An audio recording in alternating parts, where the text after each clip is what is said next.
শুভ সন্ধে। এটা দেখছো দুদিন আগেকার ব্লগ।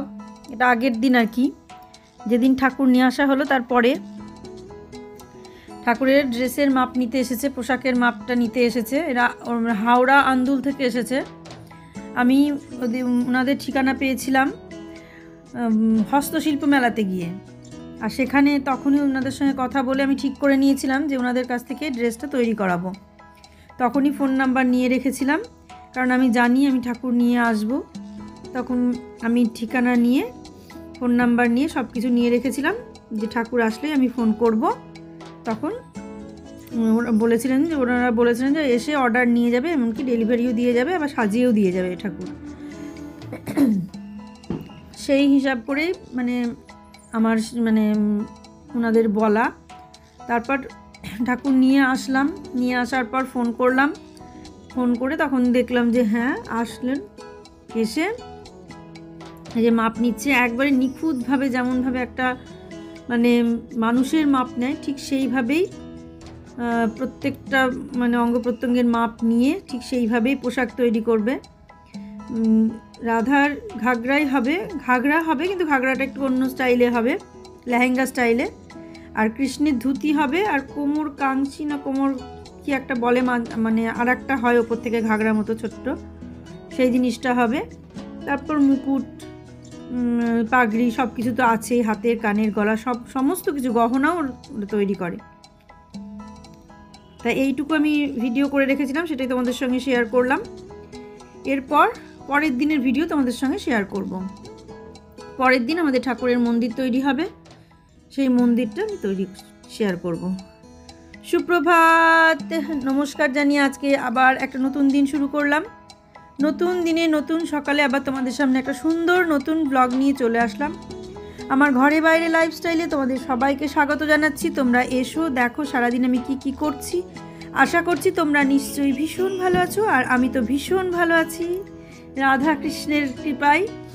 আমি বললাম তো, তোমরা দেখেওছো আমার ব্লগে, আমি রাধাকৃষ্ণ নিয়ে এসেছি বাড়িতে। আর আমাদের মন্দির তৈরি হচ্ছে এখানে। আমাদের এখন ঠাকুরের সিংহাসনের কাটিং চলছে। এই যে প্লাই নিয়ে চলে এসেছে, প্লাইগুলো কাটাও হয়ে গেছে। আমি এতক্ষণ ছাদে আসতে পারিনি বলে কাটিংটা কাটাটা তোর ভিডিও করতে পারিনি। আর এই দেখো সৌরভ চলে এসেছে। সৌরভকে তোমরা আগেও দেখেছো। এই যে আর একজন এসে, ওর নামটা আমি সঠিক জানি না, বিশ্বজিৎ ওর নাম। এই যে দুজনে এসেছে, দুজনে কাটিং করছে। হাই করে দিয়েছে সৌরভ। সৌরভ বহুদিন থেকেই আমাদের বাড়িতে এগুলো করে। যত কাজ দেখছে, যত ফার্নিচারের কাজ, সব ওর হাতের কাজ। পোশাক ইন্টেরিয়ারে করে, সেই থেকে এখন নিজেও করে। আর আমরা কাউকে ডাকি না, ওকেই ডাকি। এটা সিংহাসনটা হবে, দুদিকে জালি বসবে, পেছনে জালি বসবে, আর নিচে একটা ড্রয়ার হবে। আর যেরকম যা হয় ওই রকম হবে। হয়ে যাক, কমপ্লিট হোক, তারপর তো দেখতেই পাবে যে কেমন হচ্ছে। আর একটু কিছু না হলে তো বুঝতে পারা যাবে না। তাহলে আর কিছুক্ষণ হোক, তারপর আমি এসে আবার তোমাদের সঙ্গে শেয়ার করছি। চলো নিচে যাই এবার। আজকে আমাদের রান্না হচ্ছে যে মাছ, আর এখানে আলু ভাজা একটু বেশি করে হচ্ছে, কারণ উপরে কাজ হচ্ছে, ওরাও একটু খাবে। আর এখানে ভাত অর্ধেক হয়ে গেছে। এখানে চা হচ্ছে বলে ভাতটা একটু নামিয়ে রেখেছে, চাটা হলে আবার ভাতটা বসিয়ে দেবে। আলু ভাজাটা বড়টাতে দিতে হবে, ছোটোটাতে হবে না। আর এই যে মাছ ভাজা হচ্ছে। আর এখানে মাছের এই কপির আলু কাটা আছে, আর এখানে ডাল হয়ে গেছে। আর আমাদের টগরির শরীর খুব খারাপ, এই যে জ্বর, তার মধ্যেও এসছে কষ্ট করে, এসে করছে। আমি বললাম যতটুকু পারো করো, তারপর আমি করে নিচ্ছি বাকিটা। এই দেখতে থাকো।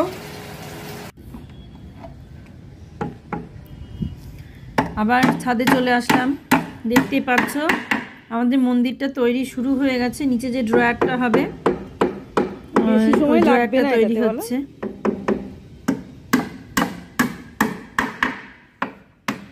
ওরা বললো যে আজকেই শেষ, পুরোটা কমপ্লিট করে দেবে। সারাদিন ধরে একটানা করবে, করে কমপ্লিট করে দেবে তাই বললো। এমনি সেরকম কিছু অনেক কিছু তো হচ্ছে না, যেটুকু হচ্ছে এটুকু একদিনেই হয়ে যাবে, কারণ প্রচণ্ড স্পিডে কাজ করছে আর কি। আর করেছে বললাম তার কারণ আমি তো পরে ভয়েস দিচ্ছি, তাই আমি দেখেছি ভীষণ স্পিডে করেছে আর রাতের মধ্যেই কমপ্লিট করে ফেলেছে। তো অনেক দিন পর ছাদে একটুখানি ছাদের ভিডিও একটু করলাম তোমাদের সঙ্গে, অনেক দিন পর, যেহেতু ওরা আছে ছাদে কাজ করছে তাই ছাদে এসে একটু ভিডিও করলাম, মানে দেখালাম। এখন বিকেল হয়ে গেছে, আবার বিকেলবেলা একটু ছাদে এলাম, মানে সকাল থেকে যেটুকু দেখলে তারপরে বিকেল হয়ে গেছে, বিকেলবেলা একটু ছাদে আসলাম, তাই ছাদে এসে ছাদের ভিডিও মানে একটু বাইরেটা ভিডিও করলাম। অনেক দিন ছাদ থেকে তোমাদের সঙ্গে কোনো ভিডিও শেয়ার করিনি।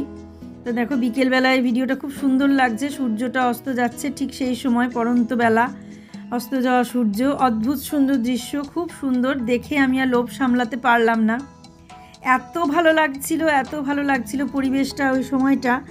মানে এই টাইমে ছাদে যাওয়াই হয় না, অনেক দিন পর আজকে ছাদে গেলাম এই টাইমে। সকালের দিকে তবুও একটু আসা হয় কখনো কখনো জামা কাপড় মেলতে, কিন্তু এই বিকেল বেলাটা আসা হয় না। দেখো সূর্যের আলোটা একদম লাল হয়ে আছে, খুব সুন্দর লাগছে দেখতে।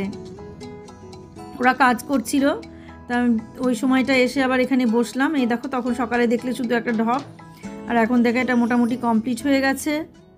আর এই যে সানমাইকাও লাগানো মানে কমপ্লিট হয়ে গেছে চারিদিকে। আর এর উপরে একটা মার্বেল বসবে সানমাইকার উপরে, আর ওখানে ড্রয়ারটা আছে, আর একটা যেটা মানে খাবার দেওয়া হবে তার জন্য একটা যেমন মানে টানা ওই রকম একটা আছে ড্রয়ার, মানে সেলফ টানা সেলফগুলো আর কি, একটা তাক মতো একটা সেটা আছে। এই যে ড্রয়ারটা দেখো, আর এই যে এইটার উপরে খাবার দেওয়া হবে, এটাও সেট করবে চ্যানেল দিয়ে। তা এইরকম মোটামুটি এই ডিজাইন হচ্ছে, আর পরে আমি তোমাদের দেখিয়ে দেব পুরো ডিজাইনটা কি হলো, পরের ব্লগে দেখাবো, কারণ এই ব্লগে তো দেখানো যাবে না। আর এই দেখো বললাম, আর এটা আমাদের পাশের ফ্ল্যাটে মোনাই। আর এই দেখো সূর্য অস্ত যাচ্ছে, কি সুন্দর লাগছে না, লাল মনে হচ্ছে, একদম লাল টকটক টকটক করছে, খুব সুন্দর লাগছিল বলে আমি আর মানে লোভ সামলাতে পারলাম না, ভিডিও করলাম। এরকম মোনাই দাঁড়িয়ে আছে, গল্প করে ফোনে কথা বলছে, আর আমি ওখান থেকে ভিডিও করছি। তারপর চলে আসলাম নিচে, ভিডিও করে নিচে চলে আসলাম, ওরা কিন্তু তখনও ওপরে কাজ করছিল। আর আমার এখন দরকার, মানে আমি এখন যেটা করব সেটা হচ্ছে নিচের ঘরটা সব রেডি করতে হবে, কারণ ওটা নিয়ে আসবে নিচে, সেই কারণে আমি এখন এগুলো ঝেড়ে ঝুড়ে পরিষ্কার করে নিচ্ছি, যে পরে তো আর ঝাড়াঝুড়ি হবে না, তাই এখনই ঝেড়ে একটু পরিষ্কার করে নিচ্ছি। এই দেখো, তো সেরকম যে খুব নোংরা হয়েছে তা হয়নি, আর এই ঘরটায় তো সেরকম নোংরা হয়ই না, একদমই হয় না, অন্যান্য ঘরে যদিও বা হয়, এই ঘরে হয় না। আর এই দেওয়ালের পেন্টটা মানে পেন্টিংটা এত সুন্দর, টেক্সচার পেন্ট বলে এটাকে, তো এই পেন্টটা এত সুন্দর আর এতটাই মানে কি বলবো গ্লসি, যে মানে ঝুল হলেও ঝুল ধরে না, আটকায় না, সেই কারণে ঝুল খুব একটা হয়ও না। ওই পেছন দিকে একটু আধটু যদি খুব আটকানো থাকে কোনো জায়গা, তাহলে একটু আধটু ঝুল হয়, কিন্তু ফাঁকা জায়গাগুলোতে যে ওপরে কর্নার টর্নার, বা আমি প্রথম দিকে ভেবেছিলাম যে ফল সিলিংয়ে হয়তো প্রচণ্ড ঝুল হবে, আমি সামলাতে পারবো না, কিন্তু তারপরে দেখলাম যে না, সেই পরিমাণ ঝুল হচ্ছে না, যে ভ্যাকুয়াম দিয়ে পরিষ্কার করার মতো যে ঝুল, সেই পরিমাণ কোনো ঝুল নেই, বারুন দিয়ে ঝাড়লেও হয়ে যায়, আবার না ঝাড়লেও হয়। অনেক দিন পর তো আমি মানে ওপরে একটুখানি দিলাম, তাও সেরকমভাবে ঝুল মানে হলো না আর কি, বেরোলো না। হয়তো তোমরা ভাববে যে আগে ঝুলটা পরিষ্কার করে নিয়ে পরে ভিডিও করছি, তা নয়, আসলেই ঝুল হয় না। তোমরা প্রতিদিন তো দেখো ঘরগুলো, যেদিনই আমি যে ঘরের ভিডিও করি প্রত্যেক দিন প্রতিটা ঘর তোমরা দেখো, ফার্নিচারগুলো প্রতিদিনই মোছা হয়। অবস্থা দেখো, এখানে সমস্ত কিছু বাইরে নিয়ে এসে আবার রাখা হয়েছে, এইভাবে সব চারিদিকে ছড়িয়ে ছিটিয়ে আছে। এই দেখো চারিদিকে ছড়িয়ে ছিটিয়ে আছে, এই দেখো সব এইভাবে এখন রাখা হলো। এবার আস্তে আস্তে আস্তে আস্তে সব গুছাতে হবে, যেটা যেভাবে রাখা সেটা সেভাবে রাখা হয়েছে। আর এই দিকে দেখো ঘরের ভেতর একদম ফাঁকা করে দেওয়া হয়েছে, ঘরের সেটআপ পুরো চেঞ্জ হবে, পুরো চেঞ্জ করে দেওয়া হবে। এই আলমারিটা ঘোরাতে হবে, এটা ঘোরাতে হবে, এগুলো সব ফাঁকা করা হয়েছে, এগুলো আবার গোছাতে হবে। এবং কী হাল যে হবে সেটা বুঝতে পারছি না, সাংঘাতিক অবস্থা হয়ে যাবে। এটাও সরাতে হবে, সব সরিয়ে নড়িয়ে সেট করতে হবে।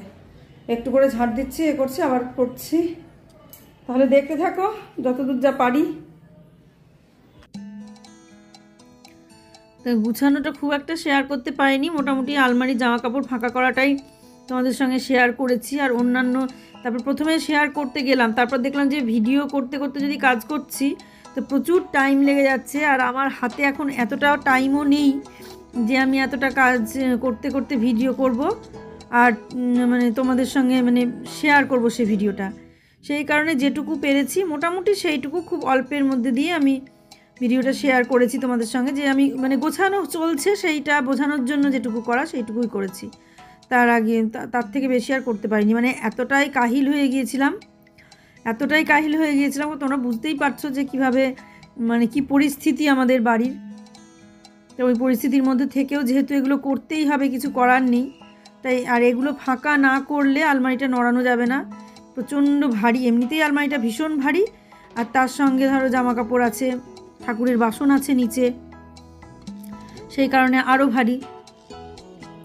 তারপর এই যে শোকেসের যে বই, সে বইগুলো ফাঁকা করে ফেলেছিল বুয়ের বাবা, ওগুলো আমি বইগুলোতে আমি হাত দিইনি, বইগুলো ফাঁকা করেছে ওর বাবা, আবার গুছিয়েছে বুয়ের বাবা।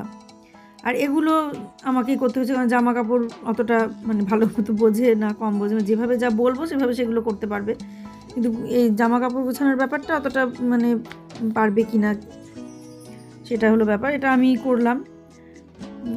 আর কিছু যেগুলো ওপরে রাখা সেইটা ওর বউয়ের বাবা রেখে দিয়েছে, কারণ অত উঁচুতে তো আমি হাত পাই না, বুঝতেই পারছো, তোমরা জানো যে আমি হাত পাই না।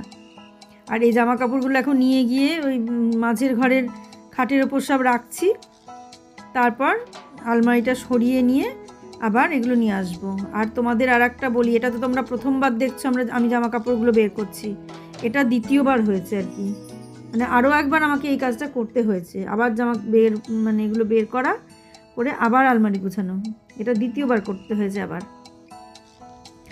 এটা প্রথমবার করছি, এরপরে আর একবার করেছি, মানে আলমারিটা একবার এদিকে নিয়ে যাওয়া হয়েছে, আবার ওদিকে নিয়ে যাওয়া হয়েছে, আবার এদিকে আনা হয়েছে। আমাদের জীবনেই এরকমই হয়, একবার ভাড়ায় বহরমপুর থেকে চলে গেলাম কৃষ্ণনগরে 1 মাস থেকে আবার বহরমপুরে চলে আসলাম, আবার বহরমপুরে এসে 2 বছর থেকে আবার কৃষ্ণনগর গেলাম। এই দেখো বই টইগুলো সমস্ত বুয়ার বাবাই নিয়ে এসছে এখানে। আর তারপরে আমি বললাম যে এটা আমি মুছে দিই, না মুছলে তো ভেতরে রাখলে হবে, কিন্তু সেরকম কোনো নোংরা ছিল না, মোছাটার মানে তেমন যে দরকার ছিল মোছার তাও না, কিন্তু তবু একটা জিনিস বের করে রাখতে গেলে একটু মুছতে হয়। তাই আগে দেখতাম এর ভেতরগুলোতে সব ঝুল হয়ে যেত, নোংরা হয়ে যেত, মানে এতটাই বাজে অবস্থা হতো, কিন্তু এখানে দেখছি যে সেই পরিস্থিতিটা হচ্ছে না, মানে ঝুল হয়ে যাওয়া, ধুলো হয়ে যাওয়া ভেতরে। আমাদের ঠাকুর ঘরে এই এদিকটায় শোকেস ছিল, তোমরা দেখেছো। আর এই যে শোকেস ঠিক না, এটা কি বলবো, মানে বই খাতা রাখার মতো একটা ঢপ টাইপের, এইটার মধ্যে যে বইগুলো ছিল সেইগুলো হচ্ছে এই বইগুলো, আর এই শোকেসটা ছিল এদিকে ছিল, তা এটা পুরো চেঞ্জ করা হলো সেটআপটা। ঠাকুরগুলো ছিল আমার এই জানলার দিকে, তোমরা তো দেখেছো জানলার দিকে ছিল ঠাকুরগুলো, আর এই কর্নারে ছিল আলমারিটাকে ঘুরিয়ে নিয়ে আসা হলো, এই দেখো এই দিকে দেখতে পাচ্ছ, এই যে এইদিকে নিয়ে আসা হলো আলমারিটা। আর এখানে যে সিংহাসন ছিল লোকনাথ বাবার, সেই লোকনাথ বাবার সিংহাসনটা এইখানে নিয়ে আসা হলো। আর আমার রাধাকৃষ্ণের যে সিংহাসন সেটা এই যে এখনো কমপ্লিট হয়নি, আজকে মোটামুটি স্ট্রাকচারটা দাঁড় করিয়েছে। আর এই যে ড্রয়ারটা এখানে খাড়া করে রেখেছে, এইখানে রাধাকৃষ্ণ বসবে। আর এই যে দেখছো এখানে গোপাল বাবাজি বসবে, গোপাল বাবাজির সিংহাসন, আর এখানে গুরুদেবের সিংহাসন। এগুলো সমস্ত ঠিক করে সেট করতে হবে, এখনো ঠিকঠাক সেট আপ হয়নি, তা তোমরা দেখতে থাকো। আর এই যে বইগুলো দেখছো দুনিয়ার বই, এই বইগুলো এখন গোছানো চলবে, কিন্তু গোছানোটা তোমাদের সঙ্গে শেয়ার করতে পারবো না, তার কারণে এত বই গোছানো যদি শেয়ার করতে যাই কারোর ভালো লাগবে না। দেখতে থাকো, সমস্ত কিছু গোছানো হয়ে গেলে তোমাদের সঙ্গে শেয়ার করব।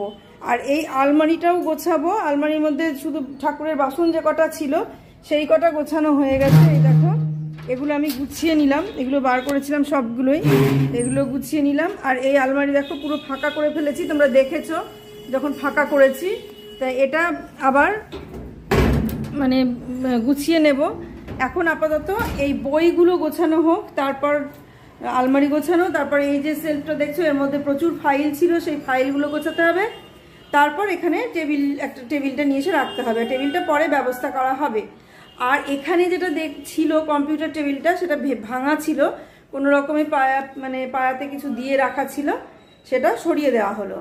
আর এই যে দেখছো কম্পিউটারের টেবিলটা, এটাও সরিয়ে দেওয়া হবে, এটা এখানে থাকবে না, এই সেটআপটা এখানে থাকবে না, কিন্তু পরে সেটা করা হবে, এখনও সে ব্যবস্থা করা হয়নি। সেগুলো ভবিষ্যতে হবে টুকটুক করে, যেমন এগুলো টুকটুক করে চলছে, একটু একটু করে কাজ হচ্ছে দেখছো। তাহলে পরে গুছিয়ে নেওয়ার পরে তোমাদের সঙ্গে আবার পুরোটা শেয়ার করব।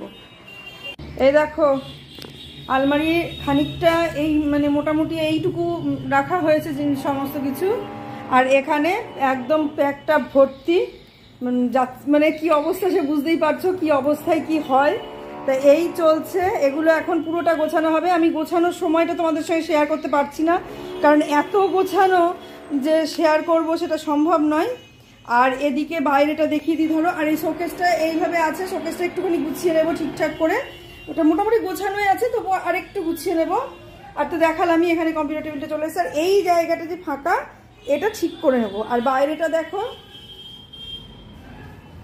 বাইরেটা এই যে আমি ঠাকুর এখানে রাধাকৃষ্ণ এইখানে নিয়ে এসে রেখেছি, আপাতত ঠাকুরের যা সমস্ত সব জিনিস আছে এখানে মোটামুটি এগুলো এখানে নিয়ে এসে রেখেছি। আর এই দেখো এই যে গোপাল বাবাজিকে এখানে নিয়ে এসে রেখেছি, কি অবস্থা হয়ে আছে, লোকনাথ বাবারও তাই, কি অবস্থা দেখো, যা যেখানে যা পেরেছি সেখানে সেই অবস্থায় সেগুলো আছে। এইগুলো গোছাতে হবে, আর এগুলো তো সবই গোছাতে হবে, কিভাবে কি গুছায় সেইটাই হলো ব্যাপার। তবে গোছানোর সময় তোমাদের সঙ্গে শেয়ার করতে পারবো না। আর এখানে ঠাকুর নিয়ে এসে রেখেছি, আর এইখানে এই দেখো এইগুলো নিয়ে এসে রাখা আছে, এখানে ঠাকুরের বাসনপত্র সব কিছু রাখা আছে, তো দেখতে থাকো তোমরা। আর এই যে এখানে ওরা একটুখানি বাইরে যাচ্ছে, কি কিনবে বোধহয় না কি আনবে, এই মোটামুটি। আর সিংহাসনগুলো এই অবস্থায় আছে, এগুলো সমস্ত মোছা ধোয়া হ্যান ত্যান করবো, তাহলেই কমপ্লিট হয়ে যাবে। দেখতে থাকো, আমি একবারে গোছানোর পরে সব দেখাবো। এই জায়গাটা কালো হয়ে গিয়েছিল, সিংহাসনটা রাখার পর আর কি, সিংহাসন এগুলো সরানোর পর ওই ওয়ার্ড্রপটা ছিল, ওইগুলোর জন্য এই জায়গাটা কালো হয়ে গিয়েছিল। তাই এবার হারপিক দিয়ে, লাল হারপিকটা দিয়ে ভালো করে ডলে ডলে জায়গাটা পরিষ্কার করে নিচ্ছি, কারণ এখানে আবার সিংহাসন রাখা হবে, তখন পরিষ্কার করা যাবে না, সেই কারণে পরিষ্কার করে নিচ্ছি এগুলো। তারপরে সিংহাসনগুলো ধুয়ে মুছে নেব।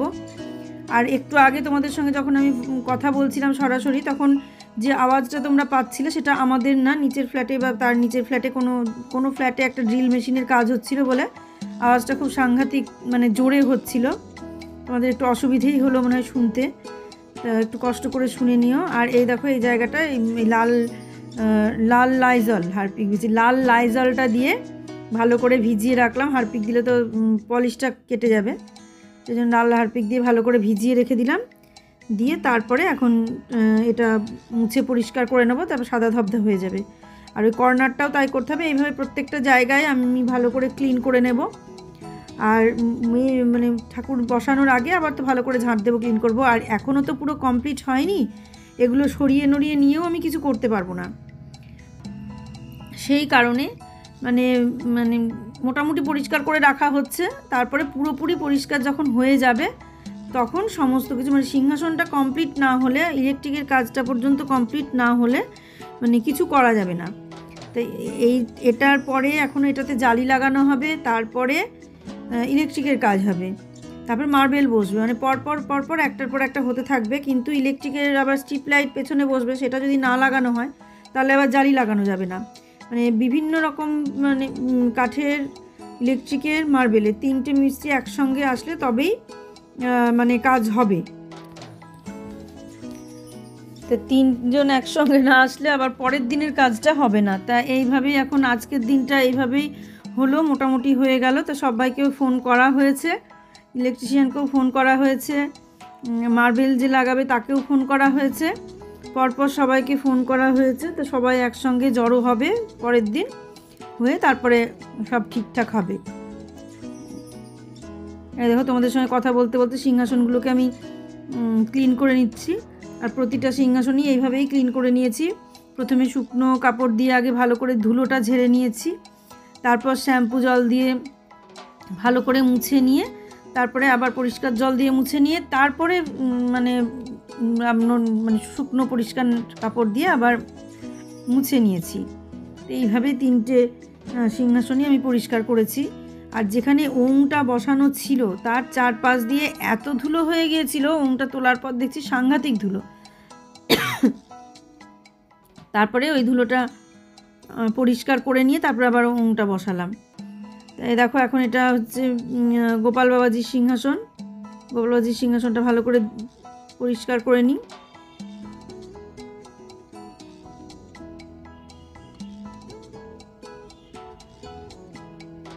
না, এটা মনে হয় গুরুদেবের সিংহাসন। দেখি দাঁড়া, বুঝতে পারছি না গুরুদেবের না গোপাল। হ্যাঁ, এটা গুরুদেবের সিংহাসন। গোপাল বাবাজির সিংহাসনটা আলাদা আলাদা, ওটার সামনেটা আবার অন্যরকম। এটা এটা গুরুদেবের সিংহাসন, ওটা লোকনাথ বাবার সিংহাসন। এরপরে এই যে গোপাল বাবাজির সিংহাসন। আমি ওপরের ফুলটা আর খুলিনি, আছে থাক, দেখতে ভালো লাগছে। ওই ফুলটা বাদ দিয়ে যেটুকু যেটুকু ফাঁকা আছে সেইটুকু আমি মানে মুছে পরিষ্কার করে দিচ্ছি। এবার দেখলাম যে স্পিড করে দিই, স্পিড না করলে হবে না, অত ইয়েতে হবে না আর কি। এইগুলো ক্লিন করে ঘরটা ঝাঁট দিয়ে আজকের মতো রেখে দেব, কারণ এর বেশি আর কিছু করার যাবে না, কারণ এখনও যেহেতু সিংহাসনটা হয়নি তাই করা যাবে না। আচ্ছা, এরপরে আমরা যা করেছি সেটা জানলে শুনলে তোমরা অবাক হয়ে যাবে। আবার আলমারি থেকে জামা কাপড় বের করেছি, করে আবার সেই আলমারিটাকে ঘুরিয়ে প্রথমে সৌরভরা যেদিকে রেখে দিয়ে গিয়েছিল ঠিক সেদিকেই আবার রেখেছি। আর ঠাকুরগুলো আবার সামনের দিক করে ঘুরিয়ে রেখেছি, যেদিকে রাখা ছিল সেদিকেই রেখেছি, শুধু রাধাকৃষ্ণের সিংহাসন একদম কর্নারে রেখেছি। তোমরা একটু পরে দেখতেই পাবে সেটা আমরা আবার কি কীর্তি করেছি। আর মানে এতটাই খাটনি হয়ে গেছে, তারপরে প্রথমে ভাবলাম থাক এখন আর করব না, এটা পরে করব, মানে পরে বুঝে শুনে মেপে টেপে দেখব। এই যে তোমাদের বলেছিলাম যে ঠাকুর আমি চেঞ্জ করব, মানে এই দিককার ঠাকুর ঘুরিয়ে এই দিক করে রাখবো, কিন্তু এখন যেটা হলো ঠাকুর আমি ঘুরাতে গিয়ে ঘুরিয়ে রেখে দেখছি ঘরের মাঝখানটায় সিংহাসনটা এতটাই বেশি চলে আসছে, ঠাকুরের যে মন্দিরটা সেটা এতটাই বেশি চলে আসছে, মানে দেখতে একদম ভালো লাগছে না। আর তারপর আর একটা ব্যাপার যেটা, সেটা হচ্ছে আমি এই যে দরজা দিয়ে বেরোবো, এই যে দেখছো দরজাটা, এই যে দরজাটা দেখছো আমাদের ঘরের, দেখতে পাচ্ছ, এই দেখো দরজা, এই দরজাটা দিয়ে যখন আমি বেরোবো, বাইরে যাচ্ছি বা কোথাও যাচ্ছি, তখন আমরা ঘর থেকে বেরোনোর সময় আমরা এই দরজা দিয়ে ঠাকুরটা দেখে প্রণাম করে যাই। কিন্তু এদিকে ঘুরিয়ে রাখলে ঠাকুরের মুখ সামনাসামনি দেখা যাচ্ছে না, বসে যে ঠাকুরটা দেখবো সেটা দেখা যাচ্ছে না। এই সব চিন্তা ভাবনা করে একবার আলমারিটা প্রথমে এখানে এই কোন কর্নার থেকে ঘুরিয়ে আলমারিটাকে একবার এখানে নিয়ে এসে রাখা হলো। তারপর আবার আমার কথাই যে বলে না মেয়েদের সেই কত হাতে কাপড়ে কাছা হয় না, সেই রকম ব্যাপার, বুদ্ধি ওই রকমই হয়, হাঁটুর নিচে থাকে, তো সেই রকমই বুদ্ধি আমারও। সেই আলমারিটা আমি বললাম যে এই দিকে আলমারি না রেখে আলমারিটা এদিকে রাখি, এই কথা বলে আলমারিটা একবার এদিক থেকে এদিকে ঘুরালাম। তারপরে আবার সেই জামা কাপড় বের করে আবার আলমারিটা ওই কর্নার থেকে এখানে নিয়ে আসলাম, এই দেখো যেখানে রাখা ছিল সেখানেই নিয়ে আসলাম। তারপরে শোকেস, এইটা যেখানে ছিল শোকেসটা সেখানেই থাকলো, আর লোকনাথ বাবা যেখানে ছিল সেখানেই থাকলো, গুরুদেব যেখানে ছিল সেখানেই থাকলো, আমাদের গোপাল বাবাজি যেখানে ছিল সেখানেই থাকলো, আর সিংহাসনটা রাধাকৃষ্ণ আমার এইখানে বসবে, এইটা হলো ব্যাপার। আর এখানে যে চেয়ার টেয়ার এগুলো যেগুলো যা দেখছো এগুলো সবই আস্তে আস্তে গোছানো হয়ে যাবে, এখন কিচ্ছু গোছানো হয়নি। দেখো টেবিলটা একদম কি অবস্থায় পড়ে আছে, অন্ধকার তো দেখা যাচ্ছে না, তাই এই দেখো, তাই হ্যাঁ এখন আর দেখালাম না, শুয়ে পড়বো, অনেক রাত। এই সমস্ত গুছিয়ে টুছিয়ে সব কিছু সারা হতে হতে এখন 12টা পার হয়ে গেছে। এবার খাওয়া দাওয়া কমপ্লিট হয়ে গেছে, এবার শুবো। আর এই দেখো মহাদেবকে এখানে রেখেছি, এখানে একটা কিছু দিয়ে ঢাকবো, আর এটা একটু উঁচু করে দেবো, দিয়ে এখানেই মহাদেব রাখবো, এই হলো।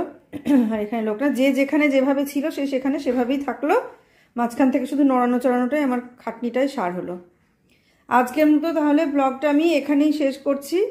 তোমরা সারাদিন ধরে দেখলে যে আমাদের বাড়িতে কি কি হলো কি না সব কিছু দেখতে পেলে। আগের দিন রাত্রে ঠাকুরের পোশাকের মাপ নিতে এসেছিল, সেই মাপ নিয়ে গেছে, সেটাও তোমাদেরকে দেখিয়ে দিলাম। আবার পরের দিন সকাল থেকে, এটা আজকে হচ্ছে শনিবার, শুক্রবারে ঠাকুরের মাপ নিতে এসেছিল সমস্ত ড্রেসে, সেই মাপগুলো নিয়ে গেছে। আর আজকে শনিবারে হচ্ছে মানে সমস্ত কিছু এইগুলো তৈরি হলো, এই মন্দিরটা তৈরি হলো, সব কিছু হলো, সকাল থেকে যা যা হলো সব তোমাদের সঙ্গে শেয়ার করলাম। আর আজকের মতো আমি ব্লগটা এখানেই শেষ করে দিলাম। তোমাদের পুরো ব্লগটা কেমন লাগলো আমাদের জানাবে। সবাই ভালো থেকো, সুস্থ থেকো, সাবধানে থেকো। সামনের দিন একটা সুন্দর নতুন ব্লগ দেখার অপেক্ষায় থাকো। আজকে আসছি তাহলে।